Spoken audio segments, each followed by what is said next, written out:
जी exam तो देना ही पड़ेगा क्योंकि मन है कि मानता नहीं। पहली चीज़ उस वाक़ये को मैं आपको बताना चाहूँगा। हाल नंबर मेरा 3 में था बापू परीक्षा परिसर में। मैं प्रतापगढ़ यूपी का रहने वाला हूँ। मेरा नाम सूरज तिवारी हुआ। तो मैं उस पे बैठा था, 12:30 हो गए। तो मैंने वहाँ पे इन्विजिलेटर जो हैं उनसे कहा कि आप लोग जो है बैठे हुए हैं, ऐसा ग्रेजुएशन में भी नहीं होता कि परीक्षा जो है लेट में हो या पेपर बाद में आए। तो उन्होंने कहा कि आप धीरज रखिए, आपको समय दिया जाएगा। और लड़के हल्ला कर रहे थे कि मतलब इतना समय हो गया अभी आया नहीं। तो वो लोग कह बैठे रहिए। तो 12:40 पे लगभग पेपर आया। और जब पेपर आया तो हम लोगों ने कहा जल्दी इसको डिस्ट्रीब्यूट कराइए। तो उन्होंने डिस्ट्रीब्यूट नहीं कराया। एक लड़का उसमें से निकला, लगभग 13 इन्विजिलेटर थे, 13 में एक लड़का निकला और एक लड़का बांट रहा था। लगभग फिर 15 मिनट बीत गए। 15 मिनट बीत गए, वो लड़का लगभग 20 लोगों को बांट पाया। अब समझिए कि 275 लड़के हैं, बांटने में कितना समय लगेगा। तो इसमें लड़का तब तक एक दरवाज़ा खटखटाया गया। हम लोग जब ये हुआ दरवाज़ा खटखटाया गया, हम लोगों ने कहा दरवाज़ा खोलिए, तो खोल नहीं रहे थे।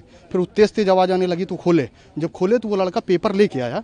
तो पेपर दिखा रहा है कि ये क्वेश्चन बाहर पड़े हुए थे और वो ऐसा पेपर नहीं था कि पेपर था, उसमें जैसे जीरोक्स करके लाया हुआ था। जीरोक्स करके वो दिखाया तो और हम लोगों ने मैच कराया। तो उसमें पहला 2 ही क्वेश्चन देख पाए क्योंकि हल्ला इतना होने लगा। 2 ही क्वेश्चन देख पाए तो दोनों मैच कर रहे थे। तो हम लोगों ने कहा कि हम लोग पेपर नहीं देंगे। जब ऐसा हुआ उसके बाद फिर कई लड़के अचानक बाहर आ गए। फिर जब बाहर आ गए काफ़ी तेज हल्ला होने लगा। हम लोग बाहर आए, फिर वहाँ पर जब खड़े हुए तो तब तक डीएम साहब आ गए और एसपी साहब आ गए। तो उन्होंने कहा कि आप लोग पेपर दीजिए, समय मिलेगा आपको। तो हम लोगों ने कहा कि सर इसकी क्या गारंटी है कि समय मिलेगा, पहली चीज़। और ऐसा कहाँ होता है। और पेपर तो बाहर, फिर तब तक एक लड़का गया तो वो हाई मास्क होता है, हाई मास्क में उसने जाके देखा तो पेपर के बंडल पड़े हुए थे। और ऐसा है, अगर इस बात की अगर मैं झूठ बोल रहा हूँ तो इस बात को जो है वहाँ के सीसीटीवी कैमरे को निकाला जाए और दिखाया जाए सबको। सारी बात सही की झूठ की झूठ, सही का सही हो जाएगा। और समझिए कि हम लोग वहाँ से प्रतापगढ़ यूपी से आए हैं। यूपी से आए हैं, अब यहाँ आने में और जाने में 2 बार का किराया 5,000 6,000 हो जा रहा है। और इसका कोई गारंटी नहीं है कि पेपर सही कहाँ जा रहा है, किस वे में जा रहा है। एग्जाम देने जा रहे हैं। अब जाना तो पड़ेगा, घर वाले हैं कि मानते नहीं। प्रशांत किशोर लगातार अनशन पर बैठे, आप लोगों की मांगों को लेकर क्या कहेंगे उनको? बहुत अच्छी बात है, कम से कम कोई तो आवाज़ उठा रहा है भाई। ये हम लोगों के लिए बड़ी बात है। इतनी बड़ी आरजेडी पार्टी, हम लोग तो यहाँ से कोई लेना देना है नहीं। इतनी बड़ी आरजेडी पार्टी है, लगभग 80 से ज़्यादा विधायक हैं उसके। अगर आके सड़क पे लड़ते तो शायद कुछ हो जाता।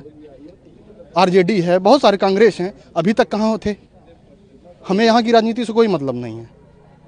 लगातार पॉलिटिकल पार्टीज इसको लेकर मुद्दा उठा रहे हैं। कल भी कई अपोजिशन के जो छात्र भी हैं वो सड़क पर उतरे थे, सरकार से वार्ता भी करने की कोशिश की थी, लेकिन कुछ बन नहीं पाया। आज एग्जाम है जी एग्जाम देने भी आप जा रहे हैं जी। क्या लगता है कि अभी भी री एग्जामिनेशन वाला जो आप लोग की मांग है वो होनी चाहिए और री एग्जामिनेशन होना चाहिए सभी?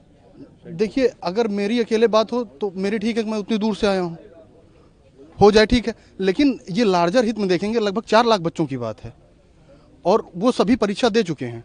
अब उनके लिए तो भाई मरने जीने का सवाल है ना, ये तो कैंसिल होना चाहिए। हमसे जुड़े रहने के लिए हमारे YouTube चैनल को सब्सक्राइब करें और नई वीडियो की नोटिफिकेशन के लिए बेल आइकॉन को दबाएं। अगर आप ये वीडियो Facebook पर देख रहे हैं तो लाइक जरूर करें और ज्यादा से ज्यादा शेयर करें। धन्यवाद।